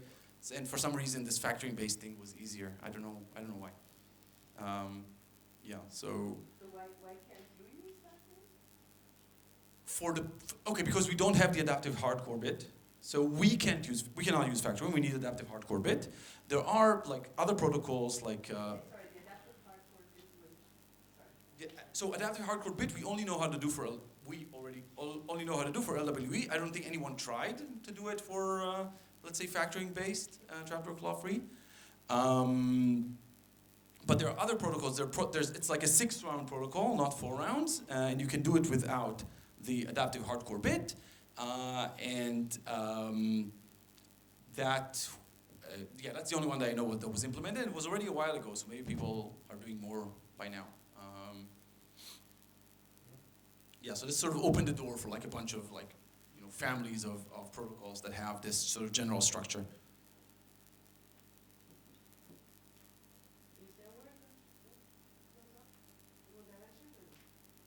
Not right now. Okay, maybe I'm going to have a citation in the end, and then we can see if we want to talk about it more or not. But let me talk about certifiable randomness. So basically, we use the same protocol for certifiable randomness. I didn't say where the randomness comes from, but let me first try to say a few words about the problem of certifiable randomness and why I said it was an outlier. As I said in the beginning, if you have a trusted quantum device, then you can just generate true randomness by generating a plus state and measuring it in the computational basis. But if the quantum computer is untrusted, then it's problematic. I mean, first of all, it can just give you a deterministic value, right? There's all these like comics that people put. 9 is I generated it randomly. So that's the problem with random numbers, right? They're random. So one thing is that it can just send you a deterministic value, like a value that's fixed ahead of time. And the other thing is maybe it can generate randomness that's truly random, but the output can be correlated to an adversary. So you can think about your quantum computer. Maybe it has like a bunch of EPR pairs with some other and it's entangled with some other party, and then you can really measure these EPR pairs in the standard basis and get some really random value, and then I give it to you. But then this other guy also gets the same value. So even though there was no communication between, even though this guy actually had the quantum state and performed a measurement, and this measurement really has entropy, it could be the case that this entropy that he's generating is going to be correlated with some other malicious. Even though this is like a box that you have at home, it could be that the bad guys, or whenever you're generating your secret key using this randomness generation, they're also going to get a copy of the string. So this is sort of the type of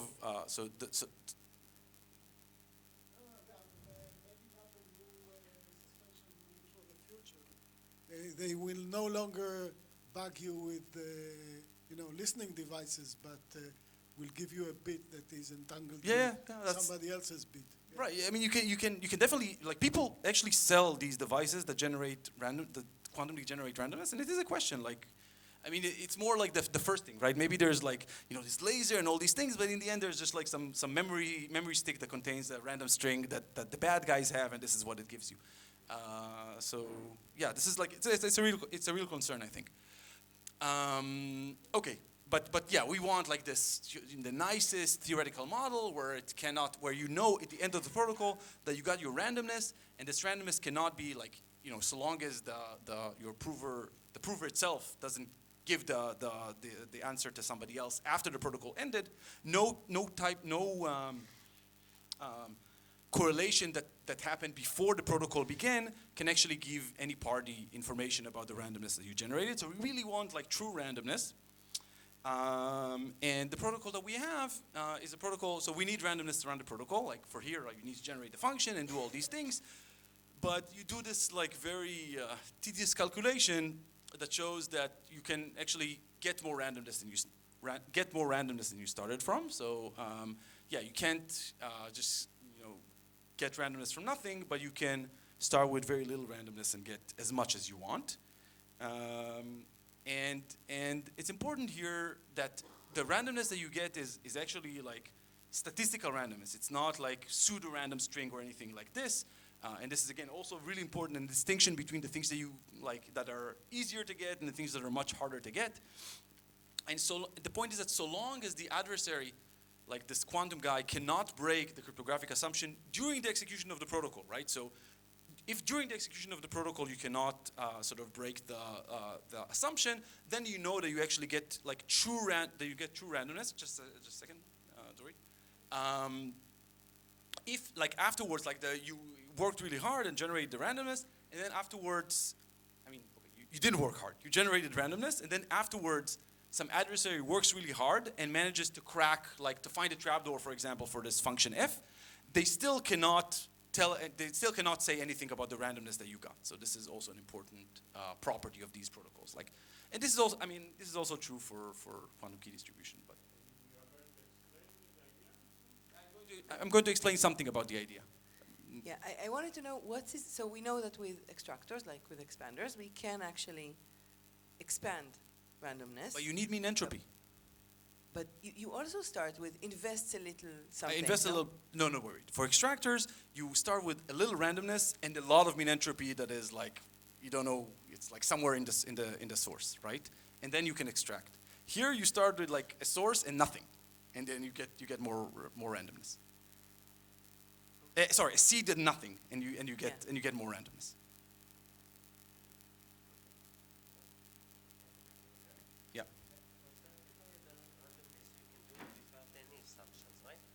No, you need cryptography. It's the same assumptions. Can't you use this? How is it called? But if you have maximal Bell in violation. Right. With multiple provers, you can.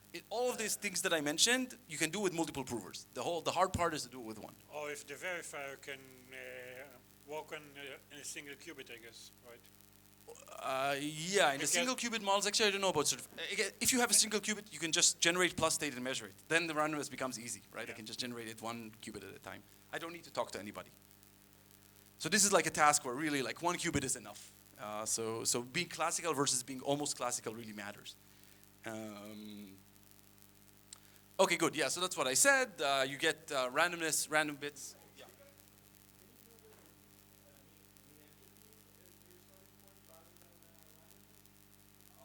I think not.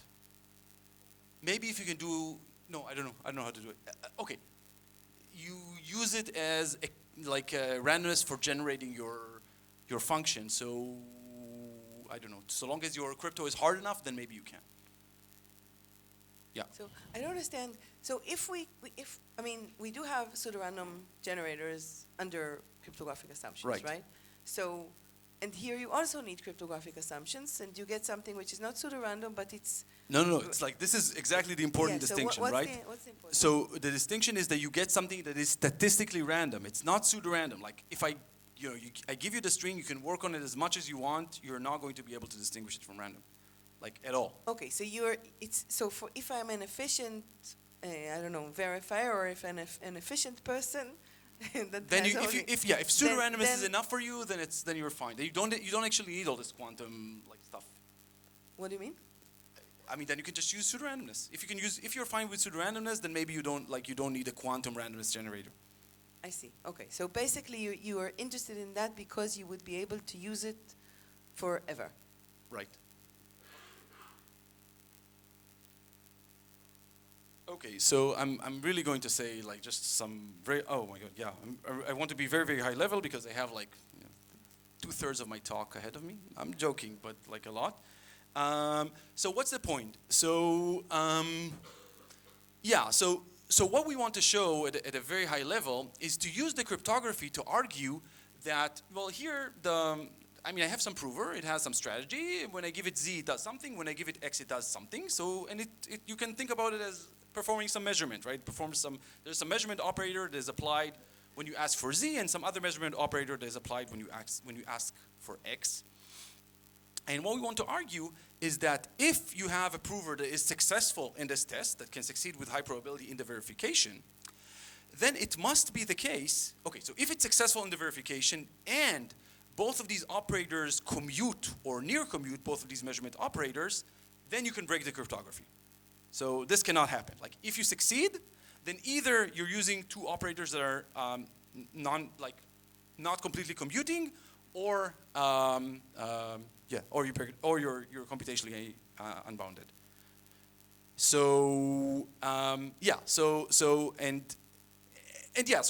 basically, intuitively, I think this should make sense because commuting operators basically means that you can, if you have two commuting measurement operators, then you can get both measurement outcomes at the same time, and then it like sort of gets you to the point where you violate this equation that we had before, like just like in the proof of quantumness.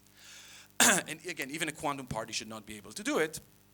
So we have these two things that are non-commuting, and we need, like for like analysis purposes, we need to sort of state it as like single bit observable. So here there's like it's a measurement that has a long outcome, but I just want it to be like a single bit. So the two observables that we have is like that the dual test succeeds. So we have the test here, and then we have the other observable is just the bit B of the primal test. And you show that these two observables do not commute, and this means that if you succeed with high probability, so if A is fixed, then this means that observable B has entropy, and this is now once you establish this so you use the computational assumption to argue that it is not efficient to generate A and B that commute. But once you establish this, the randomness that you generate is true randomness. You know that you're applying two sort of non-commuting operators, and therefore you're actually going to generate randomness. So the randomness that you're getting is real. Like you're actually applying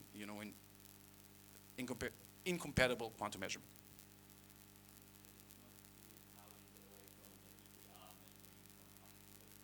It actually is, because like this thing actually does guarantee that it cannot be you're not going to be able, like the first one is not going to be fixed if you're entangled with this other thing. Yeah, so this is like the level that I want to discuss. And I should say this thing, it's annoying because like the analysis is, well, very complicated. Now thanks to Thomas for cracking it. But in addition, you only get, like in each one of these things, you really just get like a fraction of a bit of entropy, because we only, like, you measure a lot of bits here, but I'm really only using the entropy that exists in like this, in this bit, and I only get, like, because of the commuting thing, I only get like a fraction of a bit of randomness for each execution. And then you need to work very hard to accumulate this randomness. And for those of you who like worked on things like quantum key distribution, you know that sort of entropy accumulation in these type of protocols is also like a hard task. And we don't, I mean, it's possible that you can use generic like methods from quantum key distribution for it, but like again, in our paper, this is done from scratch for like the analysis from our protocol. And yeah, this entropy accumulation is hard. And I think that our paper is the only one that does it. I don't know if it's just because people like, yeah, there's other approaches to sort of get strings that in one sense or another are guaranteed to have some entropy. You can extract using an extractor, but if you want to try to accumulate, if you want to do, like, in many of these cases, you don't get any guarantee. If you do it many, many times, you actually do not get a guarantee that you get more entropy than if you just do it once. So, like, this is sort of, I think, the only way in the literature that is known how to accumulate certifiable randomness. And yeah, it calls for someone to simplify it and like do something that is more efficient.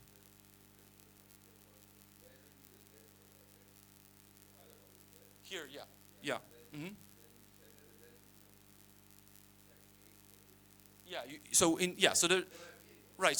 So there's some rounds are test rounds and some rounds are generation rounds. So like you also need like to skew the probability so that you don't waste too much of your precious initial randomness on these checks, right? So you need to be able to know that this prover actually will succeed in the test, right? You're getting the randomness only out of the Z measurements, but you need to do X from time to time just in order to make sure that your prover doesn't like only succeed in Z. It's very easy to only succeed in Z. You need to say you need the prover not to know whether you're going to do X or Z, and then with some sufficiently small probability but sufficiently high for the prover to know that it will get caught, you're going to do an X, and this is going to be a check round.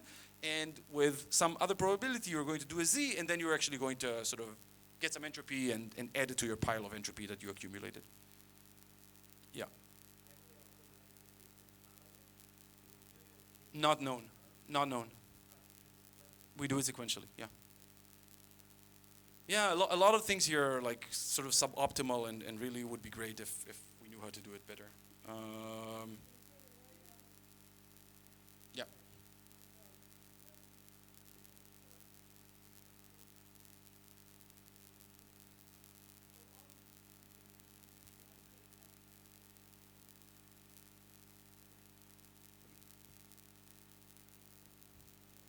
If you want, you can ask and I'll repeat it or something. No, I just so all of this that you are telling us now happened just immediately after the previous LWE understanding, or it's part This is of it? the same paper. Same paper. So actually, the paper only does this. The paper is certifiable randomness, and this is just like a degeneration of the protocol. Oh, okay, okay, understood. Sorry. In the introduction, say, hey, yeah, you can also use this as proof of quantumness if you want. Like the hard part was this, like, yeah.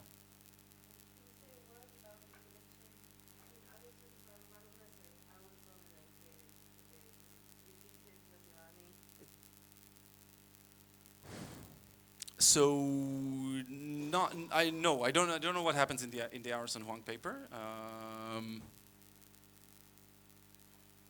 I don't know how they do if they do accumulation. I don't know. Sorry. And the Vidic-Vazirani is a two-prover thing.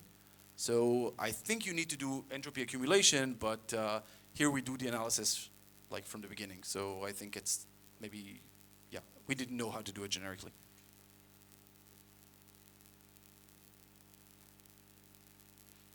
Okay, so the next thing that I wanted to discuss, the last thing maybe, it's too bad, there's like many interesting things down the line, is this protocol that Dorit mentioned by Mahadev, this sort of classical verification of quantum computation, which made a huge splash because this was an open question for a long time. And so this is sort of following this certifiable randomness. You can also do this, and the goal here is to verify quantum computation. So here there is some quantum algorithm that the quantum computer is supposed to perform, and we want to be able to verify. And again, I'm just going to say at the very high level how this kind of approach can help in verifying arbitrary computation. So in general, we can take we can take any problem and present it as a local Hamiltonian problem. So basically, you can always think of the problem as you get a local Hamiltonian. So it's a Hamiltonian that contains like a polynomial number of terms, where each term only touches, let's say, 2 qubits, and it makes either Z or X measurement on either one of these qubits. So this is something that we know is sufficient to capture general quantum computation, and always the question that you can ask is whether there exists whether the ground state of this Hamiltonian has energy lower than some value than some fixed value. So this is the type of question that we want to answer, and the way that it's going to be done is by again sort of using this paradigm of commitment to a quantum state. So again, I'm now the prover is going to generate this supposed ground state. So it claims there exists. So it wants to prove to us there exists a state that has some low energy. So it's just going to generate the state. Yes, I think so. Okay, so but I wasn't going to talk about it a lot. So what I'm saying is that it suffices to solve the following problem. Tell me if I'm wrong. So the instance, like the thing that I'm trying to solve, is given by a Hamiltonian, and this Hamiltonian only has terms that touch 2 qubits each one. So it's a two local Hamiltonian. And moreover, the terms are like only z and x terms. So there's only so each term is z tensor x or x tensor x or z tensor z or x tensor z. And the question is whether the ground state is smaller than some value, and there's a gap. Like the gap can be very, very big, right? So you want to say whether the ground energy is very close to 0 or very close to 1. This is what you need to distinguish. And again, with amplification, you can do. Okay, so with amplification, you can start with a 2, and then with amplification, you need to amplify. So it's not going to be 2, but it's going to be a polynomial number. But that's fine. So I'm sorry, this is like low-level stuff, and if you're not following it, it's fine. But the point is that there exists a state, and what you want is to like pick a term in the Hamiltonian and perform some x or z measurements on the bits of this state. Right. So and the way that this is done using this sort of commitment paradigm is that you're going to ask your prover to commit to this sort of ground state that it claims that it has. And it's just going to do 1 qubit at a time. So instead of having 1 over square root 2 here, instead of starting from a uniform superposition, you're going to have like 0 with coefficient alpha 0 and 1 with coefficient alpha 1 based on the coefficients of the state that you have. So you're going to sort of do this for each qubit of your state. So you're going to have this commitment to each qubit at a time. And then, using these measurements, you're going to get the measurement outcomes for it's a little more complicated, at least in Rumila's original protocol. Like I think only X measurements are obtained this way, and Z measurements are obtained by sort of changing the function f to some other type of function that is indistinguishable. I don't want to get into the details, but basically,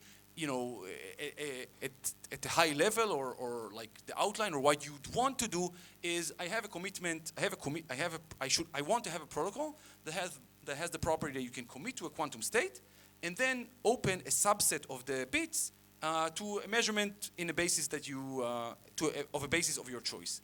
And if you can do this, then you can check the energy of the state with respect to Hamiltonian. Yeah. The role of a translator, maybe one last time here. Okay.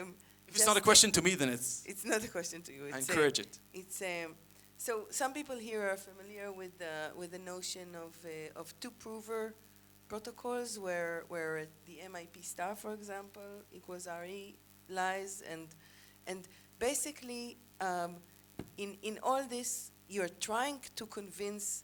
The verifier is trying to make sure that a measurement in a particular basis was performed. And in the two-prover case, essentially, the way this goes is by EPR states. You get convinced by the statistics that EPR has, the Bell states, the entangled states, have different statistics than classical states. And in this case, you don't have the guarantee that the two provers are entangled but are not supposed to communicate, and therefore you need all these cryptographic assumptions. Yeah. So this is a general theme, right? If you have two provers, then there are known ways how to do it. Also not simple in this case, right? Even though there's now simpler protocols for this, for the two-prover setting. So that's all I'm going to say. I mean, about this. Yeah.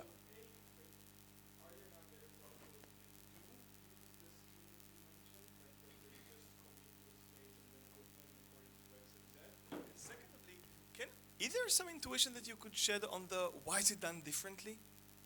Like in the original protocol? Differently from what? The original? Like you don't use this claw-free, like you use different types of Fs according to... So this is in Mahadev's original paper. There is I think there is a follow-up version where you just use like the X and Z this measurements. approach? Yeah. Which paper is it? I don't know which words. Okay, I'll ask you after. I mean, yeah, I'm not sure. Sure, thanks. Maybe it's in Thomas. There's some survey. Maybe I think maybe there. Thomas Vedic has a survey on this quantum verifier on a quantum prover on a leash. Yeah. Okay. So summary. So everybody's skipping lunch, right? I mean, we're staying for another hour. I prepared slides. Come on. Yeah. Okay. Good. So. Yeah, so there's this paradigm where you prepare a state remotely, you don't know what the state is, and you can do it using just classical communication. You get these applications. There are many properties. Like this is very inefficient protocol, and many aspects of this protocol have been addressed, and like some improved, some not yet improved. Yeah, so you basically, there was a question here about how you, if you want to amplify or get a lot of randomness, then you need to repeat it many times sequentially, and you can show that at least for the verification protocol, you can do parallel repetition. You can prove that you can actually run it many times in parallel, but not for the certifiable randomness, as far as I know. Yeah, there's some works that address the prover efficiency and the verifier efficiency. Some papers that do this approach, that this more straightforward approach of just getting a commitment scheme where you know that after you commit to a quantum state, then you can sort of ask it to measure in whatever basis that you want, and sort of based on this, you can sort of do this type of protocols much more easily. One thing that is still sort of mostly open is the question of verifiability. So I said that the verifier needs to generate this trapdoor. And generally, this is an undesirable property. You don't want to keep secrets. You want to be able to just look at the transcript and verify. And it's not known how to do it. The only thing, there's a very recent work that manages to do this, but only in a sort of relativized world. So if there exists some oracle in the world that has a lot of structure, then you can do it. It was, yeah, I mean, it was open even in this model. So this is progress, but it's still unknown, and yeah, there's also, I guess I didn't say, at least for the proof of quantumness, there's, like you try to get it to be practically efficient. Yeah, remove this adaptive hardcore bit for this proof of quantumness, and so I'm really out of time, so let me just sort of say the things that I'm not going to have time to say. So one approach that I wanted to mention was like more straightforward, like we keep saying, oh, there's two prover. Yeah, there is a way that sort of more straightforwardly takes a two-prover protocol and converts it into a single-prover protocol using cryptography. So this was done initially by KLVY, Kalai Lombardi, Vaikuntanathan and Young. And they use like a special type of encryption. So they use this quantum fully homomorphic encryption scheme. So you want to be able to encrypt your query, and yet this quantum prover needs to be able to sort of compute on this encrypted value. And this sort of, again, sort of ties the question of privacy into the question of verifiability. And you can do it. I'm not going to show you. But yeah, so you can actually have this sort of generic compiler. In the original paper, they can only do the compiler for proofs of quantumness. But now you can also do it for, at least in some case, I don't know if for all the protocols actually compile, but in some cases you can also get classical verification of quantum computation. There's a lot of works on this. It's sort of much nicer and more generic, but I don't know if there are actually properties where you'd, like, if you had to implement a protocol that you'd pick like this over the other ones. So like more work on this, please. And yeah, certifiable randomness. I don't know that people are even trying in this model. Other thing that I just wanted to mention, I don't know if it was mentioned yesterday in DQI talk. There's like this Yamakawa-Zandri challenge. So now it's actually a two-message thing. Like we say, oh, we want to do more messages and we're going to get more leverage out of it. Here they're saying, well, we're still going to do two-message, but we're going to have access to like a random oracle. So this is like a random function that everybody can use. And heuristically, people just use like a cryptographic hash function, like a SHA function or whatever, and just say, well, this looks like a random function. And they show that in this setting, you can actually, it's a very, very nice idea. You can actually get proof of quantumness with just two messages. And also some form of certifiable randomness without accumulation, as far as I know. And the last thing that I'm not going to mention, is this approach that uses this like really cool primitive one-shot signatures. I don't have time. Very interesting idea. Has like so. I mean, using this one-shot signatures to do proof of quantumness is like using I don't know like a rocket to. I don't want to kill any ants, but you get the point. So it's an overkill. It's a really nice primitive that has many interesting applications. But I'm not going to tell you about it. So sucks to be you. And thank you.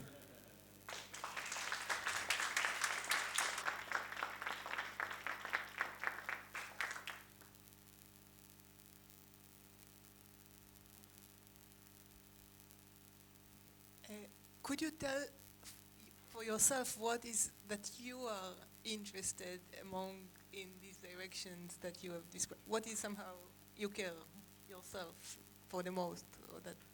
So, I mean, okay. So, all these sort of directions have interesting problems that are interesting to me. When I was preparing this, I was like still sort of shocked by how little we know about the certifiable randomness. Like how we're still sort of everything is sort of done by hand, and I don't know that I mean I at least don't have like a very clear idea of how these things are supposed to work. So this is something I think there's a major gap there. I think.